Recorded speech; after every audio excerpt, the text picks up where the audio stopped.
और इतने सब के बाद भी अगर तुम्हारा मन कर रहा है ना इसे देखने का तो भाई साहब लव यू। ऐसा लग रहा था कि सारे के सारे घटिया एक्टिंग करने की रेस में लगे हुए थे। एक बंदा घटिया करके जा रहा है एकदम से पीछे, अरे बैच तू कैसे, मैं आता हूं ना घटिया करने। एक लाइन से खराब एक्टिंग भाई साहब। गलतियां सबसे होती हैं, मुझसे भी एक हो गई कि मैंने द आर्चीज जाकर देख ली, और जो गलती मैंने की है मैं नहीं चाहता कि वो गलती आप भी करो। मूवी रिलीज हुई है 7 दिसंबर नेटफ्लिक्स पर, जिसे डायरेक्ट किया है जोया अख्तर यानी फरहान खान की दीदी ने। वैसे जोया अख्तर को अमीरों का अनुराग कश्यप भी कहा जाता है, क्योंकि अमीरों की जो बड़ी बड़ी प्रॉब्लम्स हैं उनको स्क्रीन पर हमें दिखाती हैं। तो ये कहने में कोई बुराई नहीं है कि इनकी जो मूवीज हैं वो अपर मिडिल क्लास वालों को ज्यादा सूट करती हैं, उनको ही ज्यादा समझ आती हैं।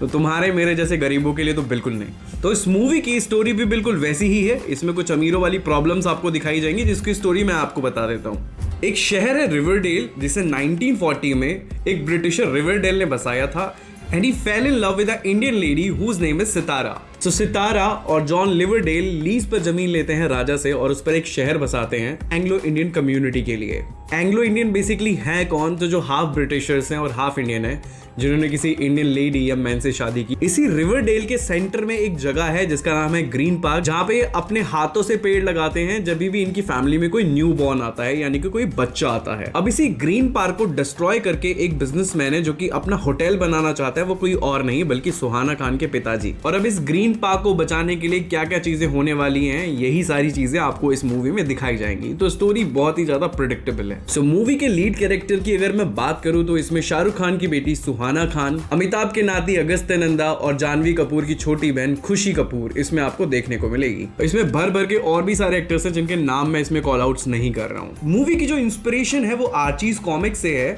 जिसे इंडियन टच देकर स्क्रीन्स पर अभी दिखाया जा रहा है। हालांकि मैं एक्सपेक्ट कर रहा था कि नेपो किड्स थोड़ी बहुत अच्छी एक्टिंग कर लेंगे, पर कद्दू मेरा भाई साहब, इतनी घटिया, इतनी वाहियात, इतनी बुरी एक्टिंग मुझे लगा कि आज तक कोई कर ही नहीं सकता। इन सारे के सारों ने मिलके ना मूवी में एक्टिंग का ना चमत्कार कर दिया, गैंग बैंग कर दिया भाई। ऐसा लग रहा था कि सारे के सारे घटिया एक्टिंग करने की रेस में लगे हुए थे। एक बंदा घटिया करके जा रहा है एकदम से पीछे, अरे बैच तू कैसे, मैं आता हूं ना घटिया करने। एक लाइन से खराब एक्टिंग भाई साहब। डायलॉग डिलीवरी एकदम बकवास, इमोशंस गए। मूवी में हद से ज्यादा इंग्लिश वाले कॉन्वर्सेशन देखने को आपको मिलेंगे। मैं समझता हूं कि एंग्लो इंडियन कम्युनिटी है, लेकिन इसमें भाई साहब इंडियन जैसा तो कुछ है नहीं, सब कुछ ब्रिटिश कम्युनिटी जैसा मुझे लगता है। थोड़ी बहुत अगर इस मूवी में कोई अच्छी चीज है वो है इस मूवी की सिनेमेटोग्राफी।